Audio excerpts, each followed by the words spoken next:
स्तोत्रसंहिता अध्याय 60 वचन 1 ते 12. देवा, तू आमच्यावर रागावला होतास म्हणून तू आमचा त्याग केलास आणि आमचा नाश केलास. कृपा करून आमच्याकडे परत ये. तू पृथ्वी हादरवलीस आणि तिला दुभंगवलेस, सारे जग कोलमडून पडले. आता ते पुन्हा एकत्र आण. तू तुझ्या लोकांना खूप त्रास दिलास. आम्ही दारू पिऊन झोकांड्या खाणाया आणि खाली पडणाया लोकांप्रमाणे आहोत. जे तुझी उपासना करतात त्यांना तू इशारा दिला होतास, त्यामुळे आता ते शत्रूंपासून सुटका करून घेऊ शकतील.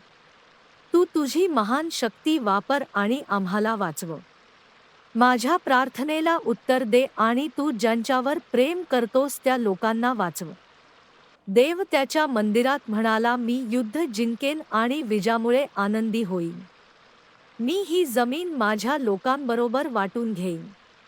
मी त्यांना शखेम आणि सुकाथाचे खोरे देईन. गिलाद आणि मनश्शे माझे असेल, एफ्राईम माझे शिरस्त्राण असेल आणि यहुदा माझा राजदंड असेल. मोवाब माझे पाय धुण्याचे पात्र असेल, अदोम माझा जोडा नेणारा गुलाम असेल. मी पलिष्टी लोकांचा पराभव करीन आणि माझ्या विजयाबद्दल ओरडून सांगेन. मला त्या शक्तिशाली आणि सुरक्षित शहरात कोण नेईल? अदोमाशी लढायला मला कोण नेईल? देवा, हे करण्यासाठी मला फक्त तूच मदत करू शकतोस, परंतु तू आम्हाला सोडून गेलास. तू आमच्या सैन्याबरोबर गेला नाहीस. देवा, तू आम्हाला शत्रूचा पराभव करण्यासाठी मदत कर.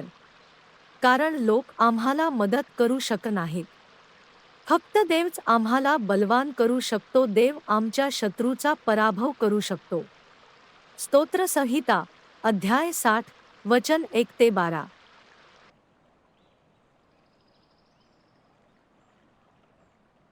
ख्रिस्ताच्या वतीने आम्ही तुम्हाला विनंती करतो की देवाशी समेट करा.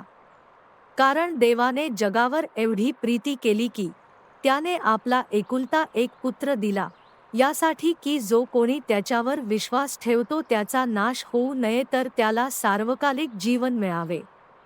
असे लिहिले आहे, मशीहा दुःख सहन करेल आणि तिसऱ्या दिवशी मेलेल्यांतून उठेल आणि त्याच्या नावाने सर्व राष्ट्रांमध्ये पापांच्या क्षमेसाठी पश्चात्तापाची घोषणा केली जाईल. आज जर तुम्ही त्याची वाणी ऐकली तर तुमची अंतःकरणे कठोर करू नका. आता देवाच्या दयेचा काळ आहे. आता तारणाचा दिवस आहे. महाराजांनो, तारण मिळवण्यासाठी मी काय करावे? प्रभू येशू ख्रिस्तावर विश्वास ठेवा, म्हणजे तुमचे तारण होईल, तुम्ही आणि तुमचे घराणे.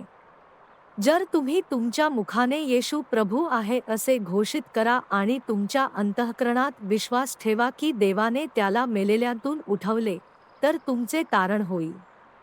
तुमच्या पापांची क्षमा होण्यासाठी पश्चात्ताप करा आणि तुमच्यापैकी प्रत्येकाने येशू ख्रिस्ताच्या नावाने बाप्तिस्मा घ्या, म्हणजे तुम्हाला पवित्र आत्म्याचे दान मिळेल.